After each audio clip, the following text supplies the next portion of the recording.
조작 의혹 기자회견 발표 자료를 시작하겠습니다. 네네. 저걸 보시면 돼요. 먼저 사건 개요에 대해서 설명드리겠습니다. 이미 불법 선거 전문가 분석을 통해서 21대 총선이 조작된 정황은 다 확인이 되었습니다. 네, 그리고 그것이 유독 사전투표 데이터에서만 조작된 정황이 나오고 있고요. 그리고 마지막으로 사전투표용지에만 QR코드가 있다는 것이 강한 의혹으로 제기되고 있습니다. 네, 가장 밝히신 부정투표 선거의 최고의 권위자 미베인 교수님이고요. 그런 이제 설명들을 쭉 하고 계십니다. 그리고 위쪽에 보시면 지역구 부분에서 20대와 21대 총선이 확연히 조작된 흔적을 볼 수 있습니다. 그리고 밑에 아래 비례대표를 보면 정말 충격적이게도 작은 군소정당에서 상당히 대량의 조작이 표를 뺏어간 흔적이 보이고 있습니다. 다음으로 시나리오를 추정해 보겠습니다. 첫째로는 온라인 해킹에 의한 조작입니다. 이것은 2당에서 1당으로 약 20%의 비율로 표를 바꾸는 것입니다. 그것은 표 갈기 혹은 표 바꿔치기라는 이름으로 국민들께서 제보해 주셨습니다. 다음 두 번째로는 사전 투표함 부정에 의한 조작입니다. 이것은 바로 1당의 표를 20% 정도 사전 투표함 혹은 기타 등등에서 몰래 추가했다는 그런 내용입니다. 간단하게 설명을 드리면 위쪽의 부분이 바로 전산 조작, 해킹에 의한 조작입니다. 위에 지금 개수기나 투표 분류기가 가장 큰 의심이 되고 있는데요.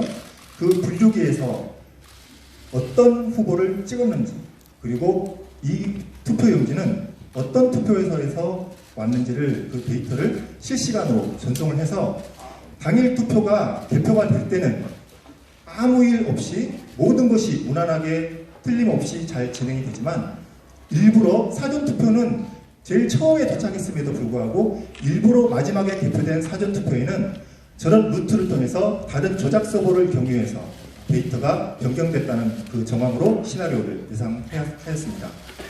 그 다음으로 아래를 보시면 표 얹기라고 되어 있는데요. 이것도 국민들께서 제보해 주신 내용입니다. 예를 들어서 사전투표에서 전체 표가 1000표라고 했을 때 그 1000표의 20%인 200표를 민주당이 더 추가를 하는 것입니다. 이 두 가지 시나리오는 검증을 통해서 오차 0.몇 프로 이내로 상당히 근접한 검증이 된 시나리오가 되겠습니다. 자, 그래서 우리는 어떤 물품들을 증거 보존해야 되는지 설명드리도록 하겠습니다. 첫째, 서버 및 백업 서버입니다. 둘째, 분류기와 개수기입니다. 셋째, 중계기, 라우터입니다. 넷째, 사전 투표용지 발급기입니다. 그리고 다섯째, 투표용지와 선거 임명부입니다. 이것이 왜 증거로 필요한지를 설명해 드리도록 하겠습니다.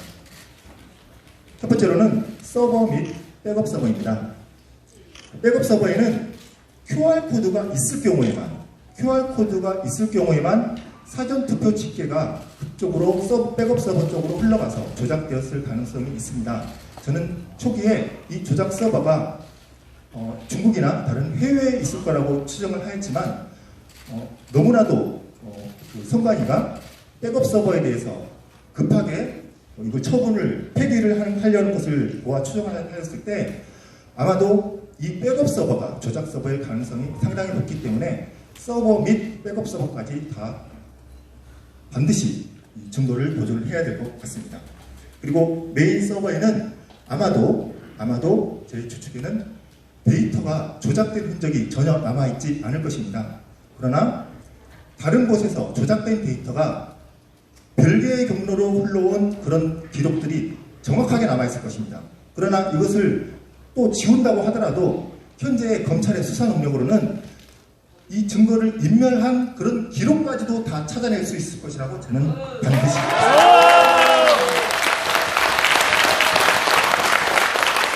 이런 식으로 서버가 조작 서버는 중국이나 해외에 있을 것으로 추정했지만 등장 매치 어둡다고 선관위에 바로 옆에 있는 백업 서버일 가능성이 상당히 높습니다. 명백한 조작이다! 자, 다음으로 분류기와 계수기입니다. 분류기와 계수기는 여러분, 분류기와 계수기는 인터넷에 연결할 수 없습니다. 알고 계십니까? 그리고 선관위의 홍보에도 절대 분류기와 계수기는 인터넷에 연결되지 않는다고 대대적으로 홍보하였습니다. 자, 그런데 분류기에서 어떤 전산망에서 코드를 다운받는 절차가 명백하게 그 증거를 잡게 되었습니다. 우리 민 후보님께서 도와주시는데요. 그리고 계수기에 너무나도 놀랍게도 이거는 표를 세는 것이 아니라 국민들이 누구를 찍었는지를 불법적으로 수집하는 자료를 찾아냈습니다. 이것도 어떤 국민들께서, 유튜버께서 제보해 주신 내용입니다. 자, 민 후보님께서 찾아주신 그런 내용이고요. 왼쪽을 보시면 이게 선거 그 개표 현장에 있는 관리자가 투표 분류기를 처음 켰을 때 어떤 절차로 시행하는 거에 대한 업무 매뉴얼입니다.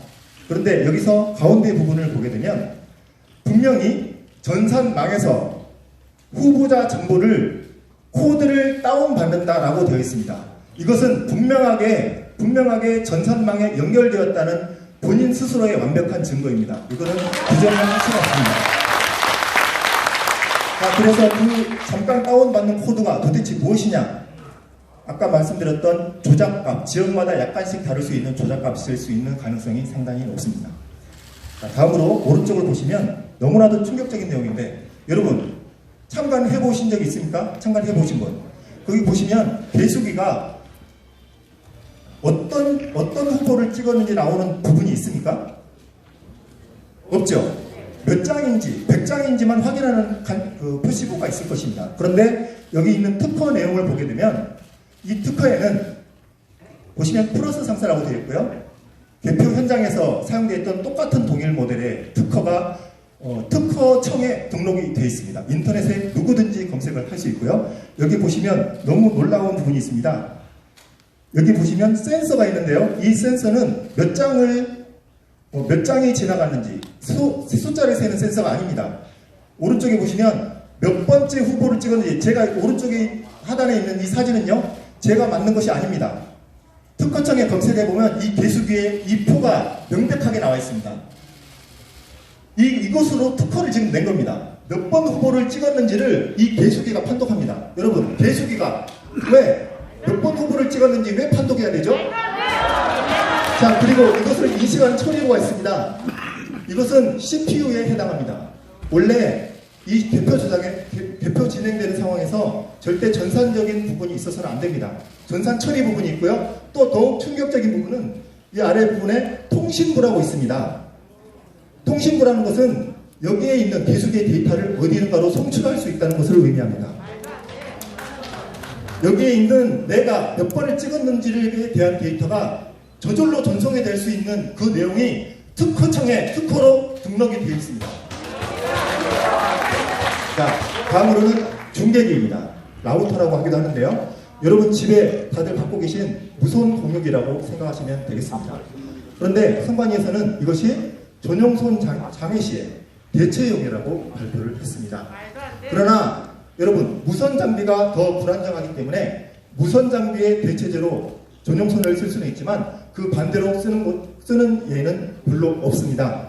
그리고 현장에 어떤 장비와 연결되는 중계 장비인지 전혀 밝히지 않고 있습니다. 도대체 어떤 장비를 연결을 했고 그 어떤 데이터를 외부로 송출을 했는지 정확하게 밝혀내야 할 것입니다. 이건 LG 측에서 발표한 내용이고요. 처음에는 화웨이 중계기라고 추정을 했지만 그 부분은 더 확인을 해봐야 될 부분인 것 같습니다. 다음으로 사전 투표 용지가 되어 있습니다. 사전 투표 용지에는 QR코드가 있고요. QR코드에 일련 번호가 있습니다. 그러나 선관위에서는 여기에 절대 개인정보가 있을 수 없다고 이야기했습니다. 그러나 여기에도 너무나도 큰 허점이 있습니다. 바로 데이터베이스, 컴퓨터 데이터베이스를 하면 가장 첫 수업 시간에 배우는 키 밸류, 키 값이라는 내용입니다. 자, 이 부분인데요. QR코드를 분석한 어떤 유튜버께서는 이런 내용으로 QR코드에 정보가 있다고 확인을 했습니다. 그런데 앞에는 분명히 연도와 어떤 투표소에서 투표했는지 내용이 있는데 이 비밀스러운 부분도 있습니다. 이 비밀스러운 부분은 어떤 부분인지 해명을 하지 않고 있고요. 그러나 이 부분에 대한 해명은 굳이 필요가 없습니다. 가운데 있는 일련 번호만으로도 이 바로 키 값을 추출해낼 수 있는데요. 옆에 보시면 선거인명부를 보실 수 있습니다. 선거인명부는 제가 종이로 올려놨지만 여기에서 키 값으로 연결시킬 수 있는 것은 선거인명부가 종이로 된 것이 아닌 서버에 있는 데이터로 된 선거인명부입니다. 그래서 QR코드에 있는 일련번호 혹은 우리가 알 수 없는 어떤 특정한 키가 선거인명부의 키하고 여기 등재번호하고 연결되면 그러면 아까 그 조작된 내용과 함께 어떤 국민이 누구를 찍었는지 분명하게 알 수 있는 데이터가 결합이 되게 됩니다. 이거는 대학생이 데이터베이스 수업을 들을 때 첫 번째 혹은 두 번째 수업에 배우는 내용입니다. 자, 그리고 투표 용지와 선거 인명부입니다. 사전 투표함의 관리에 대해서 너무나도 수많은 제보가 있었습니다. 그리고 일부 지역에서는 선거인 수보다 더 많은 표가 있다든지, 그리고 투표 용지에 이걸 밝히기 위해서는 투표 용지의 일련 번호를 일일이 대조를 해봐야 될 것 같습니다. 그리고 그걸 일일이 대조하기가 힘들도록 바코드는 숫자가 분명히 보이는데 숫자를 한 번에 판독하기 어려운 QR코드를 또 사용한 이유가 여기 있다고 생각합니다. 대량으로 표를 집어넣었을 가능성이 있기 때문에 일괄 출력된 흔적이 있는지 분명히 찾아봐야 되고요. 그리고 선거인명부가 실제로 그 사람이 투표한 것이 맞는지, 혹시 중국인인지 외국인인지, 혹은 선관위에서 최근에 몇 년간의 데이터를 추적해서 사전 투표를 전혀 하지 않은 사람의 데이터를 추출을 해낼 수 있습니다. 그러니까 전화를 해서 확인하면 나는 투표를 하지 않았습니다. 사전 투표하지 않았습니다. 라는 사람을 찾아내야 되겠습니다. 이런 내용들입니다. 여러분 다 자료를 보면 알고 계시죠? 직접 선거 현장에서 일일이 참관하시고 여러분들이 직접 사진을 찍어서 외국 시민들께서 사진 찍어 보내주신 내용입니다. 첫째, 빳빳한 투표용지, 그리고 그냥 무슨 노란 통에다가 전혀 관건장치 없이 이렇게 이동되는 표들, 그리고 한밤중에 켜져 있는 선관위 사무실, 그리고 잘게 찢어져서 버려져 버린 이 투표용지들. 이 투표용지들은 투표용지가 맞다고 연합뉴스에서 발표를 했습니다. 그리고 여기 아래에 있는 것들은 헬스장에 이상하게 방치되어 있는 사전 투표용지들, 그리고 투표 봉인지를 뜯을 시간 이전에 바닥에서 뒹굴고 있는 봉인지들, 그리고 사인이 맞지 않은 봉인지들 모두 국민께서 제공해 주셨습니다. 결론입니다. 이 내용은 제가 작성한 것이 아닙니다. 일부는 기도를 통해서 계시를 받았고, 대부분의 내용들은 국민들의, 이 정의감이 살아있는 국민들의 제보를 통해서 작성된 자료입니다. 자, 통계상 조작의 증거는 많아지고 국민의 의혹은 점점 커지고 있습니다. 법원은 아직도 증거의 보존과 수사에 적극적이지 않고 있습니다. 이제는 선관위의 의혹 해명을 촉구합니다. 여러분 통합당 찍으신 분 있으십니까? 민주당 찍으신 분 있으십니까? 민주당 찍으신 분도 있을 수 있습니다. 어떤 정당을 찍는 것은 국민의 자유입니다. 그러나 선거가 투명하게 정말 합법적으로 조작 없이 잘 진행되고 있는지를 확인받는 것은 국민의 책임이자 권리입니다. 이상 발표를 마치도록 하겠습니다.